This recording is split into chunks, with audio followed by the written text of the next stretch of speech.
Hi friends, plus two result publish ചെയ്തിരിക്കുകയാണ്. CBSE plus two റിസൾട്ടാണ് publish ചെയ്തത്. 10th result ഇന്ന് തന്നെ വരും, അങ്ങനെയാണ് മുന്നേ അറിയിച്ചിട്ടുണ്ടായിരുന്നത്.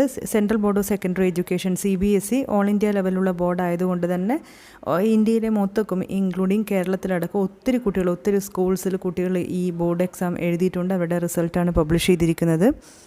അപ്പോൾ റിസൾട്ട് നോക്കാൻ വേണ്ടിയിട്ട് നമുക്ക് നമ്മുടെ രജിസ്റ്റർ നമ്പർ അല്ലെങ്കിൽ റോൾ നമ്പർ അല്ലെങ്കിൽ രജിസ്റ്റർ നമ്പർ എന്ന് പറയും.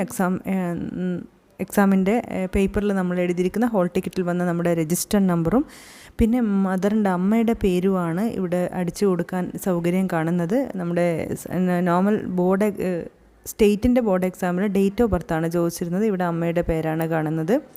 ഡേറ്റ് ഓഫ് ബർത്തിനുള്ള സൗകര്യം വേറെ എവിടെയും ഉണ്ടോ എന്നറിയില്ല. എൻ്റെ ശ്രദ്ധയിൽപ്പെട്ടത് അങ്ങനെയാണ്. അപ്പോൾ റിസൾട്ട് നോക്കാൻ വേണ്ടി നമുക്ക് CBSE റിസൾട്ട് 2025 നടിക്കാം, അല്ലെങ്കിൽ result.nic.in CBSE ആ രീതിയിലും പോകാവുന്നതാണ്. അല്ലെങ്കിൽ ഡിജി ലോക്കർ വഴിയും നമുക്ക് റിസൾട്ട് നോക്കാൻ പറ്റുന്നതാണ്. result.digilocker.gov.in വഴിയൊക്കെ നമുക്ക് റിസൾട്ട് ചെക്ക് ചെയ്യാനുള്ള പ്രൊവിഷനുണ്ട്. അല്ലെങ്കിൽ നിങ്ങളുടെ സ്കൂളിൽ തന്നെ ഇപ്പോൾ ഓൾറെഡി ബോർഡ് എക്സാം എഴുതിയ കുട്ടികളുടെ സ്കൂളിൽ തന്നെ അവർ ഷെയർ ചെയ്ത് കൊടുത്തിട്ടുണ്ടാവും. എന്ത് തന്നെ ആവട്ടെ, ഒത്തിരി കുട്ടികളുടെ റിസൾട്ട് ഇന്ന് വന്നിരിക്കുകയാണ്. നല്ല റിസൾട്ട് ആയിരിക്കുമെന്ന് പ്രതീക്ഷിക്കുന്നു.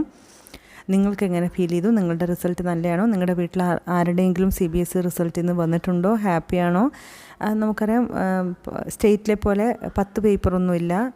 പേപ്പേഴ്സിൻ്റെ എണ്ണം കുറവാണ്. മാത്രമല്ല A+ എന്നതിന് പകരം അവർക്ക് A1 A2 B1 B2 ആ രീതിയിലാണ് അവരുടെ ഗ്രേഡ് പോകുന്നത്.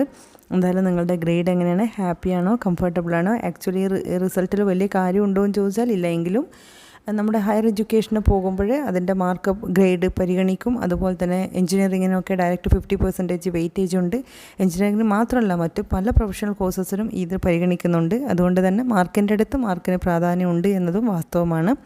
എന്ത് തന്നെയാണെങ്കിലും ഏതെങ്കിലും പേപ്പറിൽ മാർക്ക് കുറഞ്ഞാൽ അതിനുള്ള റീവാലുവേഷൻ, അതുപോലെ സേ എഴുതാനൊക്കെയുള്ള പ്രൊവിഷനുണ്ട്. അപ്പോൾ ഈ കേൾക്കുന്ന ആരുടെയെങ്കിലും റിസൾട്ട് ഇന്ന് വന്നിട്ടുണ്ടെങ്കിൽ, നിങ്ങളുടെ പ്രിയപ്പെട്ടവരുടെ ആരുടെയെങ്കിലും റിസൾട്ട് വന്നിട്ടുണ്ടെങ്കിൽ വീഡിയോയുടെ താഴെ കമൻറ്റ് ചെയ്യുക. ചെക്ക് ചെയ്തിട്ടില്ല എങ്കിൽ ചെക്ക് ചെയ്യുക. നിങ്ങളുടെ സുഹൃത്തുക്കളെയും ഇക്കാര്യം ഓർമ്മിപ്പിക്കുക.